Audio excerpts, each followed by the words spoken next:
Smiling is our greatest act, our greatest way of showing light. And laughter is this explosion of expression, of feeling, of pure energy.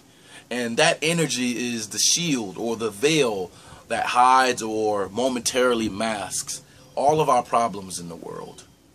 Grief, death, sadness, war, our personal vices, all of these things are barred from entering this shield. Robin Williams, like the great comedian he was able to tap into this warm place and invite us in. He was a genius. James Lipton, during a TV interview on the Chris Matthews Show, said, and I'm paraphrasing, Willie Mays was a genius, Robin Williams was a genius. You can acquire technique, you can acquire knowledge, but you can't acquire genius.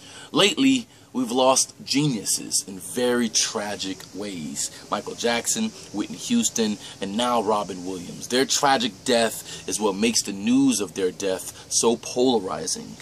They didn't die of old age like most of us assume or wish we all would die from someday. This is a great irony when a comedian commits suicide. We assume, rather naively, that their superpowers are self-healing when it needs to be. Robin Williams was always honest with his vices, though. There was a darkness. His depression was a shadow that followed him on stage, but his light was too great for us to even notice it. Success is a terrorizing happiness. And it's quite easy to say, well, why do we put so much emphasis on celebrities? Well, certain celebrities reach beyond simply being known as a popular cultural icon. They manifest into something of a representative for the human condition. All that is great of our potential, our talents, our human production and capability. Things we can't do, we are naturally marveled by.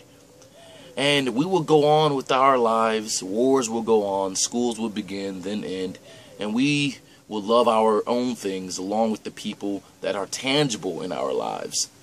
But we fall in love with intangible things all the time. Robin Williams touched many lives, and as you begin to binge on his brilliant stand-up comedy and movies, remember, you too will laugh and then ultimately die.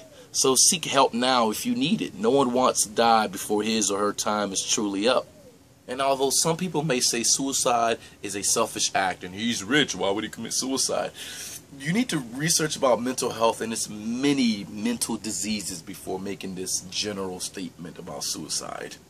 And if you can't prevent it, suicide should not be a viable path. Mental health is such a complex issue, one in which we still have to research about. And perhaps the most difficult aspect of researching about mental health is trying to figure out ways in which we can prevent suicide. One love, peace, and be free. Be free.